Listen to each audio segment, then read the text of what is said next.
নমস্কার বন্ধুরা, সকলে নিশ্চিত ভালো আছেন, সুস্থ আছেন। আজকে খাওয়ালুর ঝোল রান্না করে দেখাবো, একদম খুব সহজ পদ্ধতিতে ও ঘরোয়া পদ্ধতিতে, যাতে যারা নতুন রান্না করছেন তাদের কাছে খুবই সুবিধা হয়। আর এইভাবে তৈরি করলে কিন্তু বেশি সময়ও লাগে না, আর খাসি মাংসকে হার মানিয়ে দেবে এই খাওয়ালুর ঝোল। কেমন লাগলো রেসিপিটা জানাতে ভুলবেন না। ভালো লাগলে অবশ্যই একটা লাইক করবেন ও শেয়ার করবেন, এবং নতুন বন্ধু হলে সাবস্ক্রাইব করে নেবেন। নতুন বন্ধুদের স্বাগত জানিয়ে পুরনো বন্ধুদের পাশে থাকার জন্য ধন্যবাদ জানিয়ে শুরু করব আজকে রেসিপি। বন্ধুরা, খাবারটা এখানে কেটে রেখেছি। এই যে মাছ দেখতে পাচ্ছেন, মাছ আমি মশলাগুলো এই যে পেস্ট বানিয়ে রেখেছি, আদা রসুন পেঁয়াজ কুচি টমেটো কাঁচা লঙ্কা। খাবার দিয়ে ঝোল হবে। বন্ধুরা, আলুটাকে একটু তেলে ফ্রাই করে নেব, দিয়ে তারপর খাবারটাও ফ্রাই করতে হবে। এবার খাবারগুলো দিয়ে দিয়েছি, এক একটা করে খাবারটাকে ফ্রাই করব তেলে।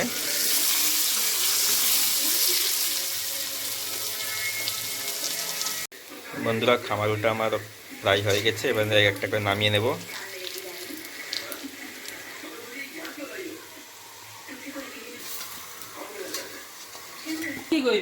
নামানো হয়ে গেল।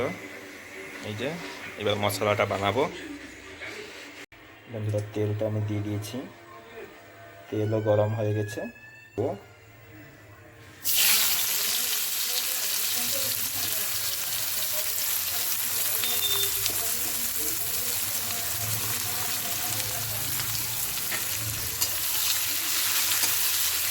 পেঁয়াজটা দেওয়া হয়ে গেছে, অল্প পরিমাণে লবণ দিয়ে দেবো। তারপরে একটু তেল একটু ফ্রাই করবো, যেমন লাল কালার আসবে। একটু লাল এসে গেলে তারপরে মশলাটা দিয়ে দিব, রসুন বাটারে দিয়ে দিব। লবণটা আমি দিয়ে দিলাম। পেঁয়াজটি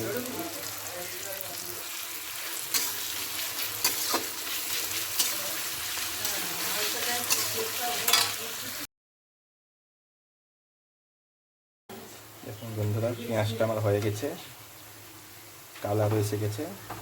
এবার আমি রসুন বাটাটা দিয়ে দিব। রসুনের পেস্ট বানিয়ে রেখেছিলাম, দিয়ে দিলাম রসুনটা।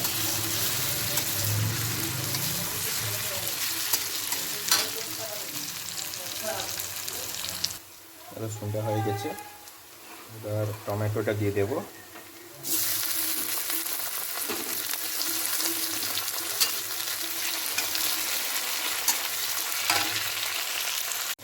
টমেটোটা হয়ে গেছে, এবার আদাটা দিয়ে দিয়েছি। এবার ভালো করে মিক্স করে নেব মশলার সঙ্গে।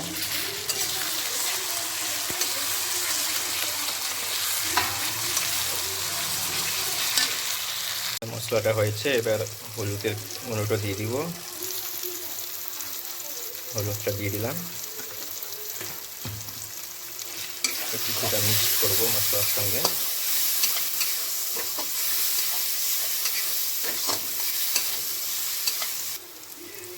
এবার মির্চি পাউডারটা দিব, এবার পরিমাণ মাপিয়ে আপনারাও দিবেন, আমিও পরিমাণ দিচ্ছি।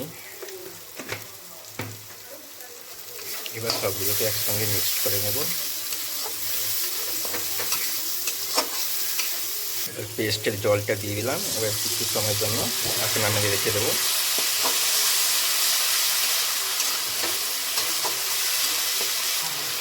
থালাটা চাপিয়ে রেখে দিলাম। দেখুন বন্ধুরা, থালাটা চাপিয়ে রেখেছিলাম, এবার খুলে দিলাম। কীরকম কালারটা এসেছে, খুব সুন্দর কালার হয়েছে, টেস্টও খুব ভালো হবে।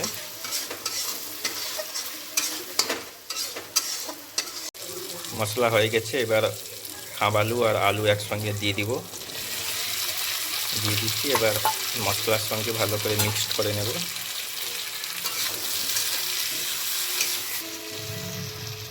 এবার হালকা পরিমাণ মাপিয়ে একটু জল দিয়ে ঢাকনা লাগিয়ে দেব।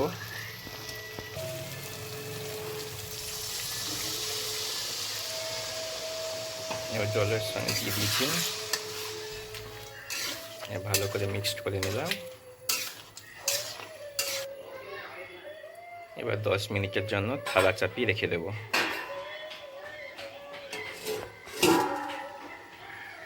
দেখুন বন্ধুরা, কেমন সুন্দর মশলার সঙ্গে আলু, খাম আলু, কত সুন্দর লাগছে।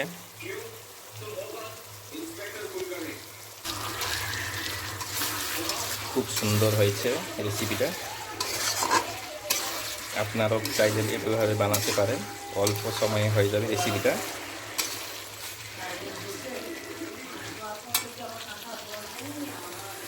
আমি এটাকে রসা বানাবো, তাই একটু জল দিয়ে দিলাম। দিলে মাছটাকে দেব। আপনারা চাইলে এটা কষাও করতে পারেন, কোনো অসুবিধা নেই, কিন্তু আমাদের একটু রসা লাগবে, তো সেই জন্য একটু জল দিয়ে দিলাম। কত সুন্দর রেসিপিটা হয়েছে দেখুন বন্ধুরা, কালারটা কত সুন্দর এসে গেছে, রান্না পুরো সম্পূর্ণ হয়ে গেছে।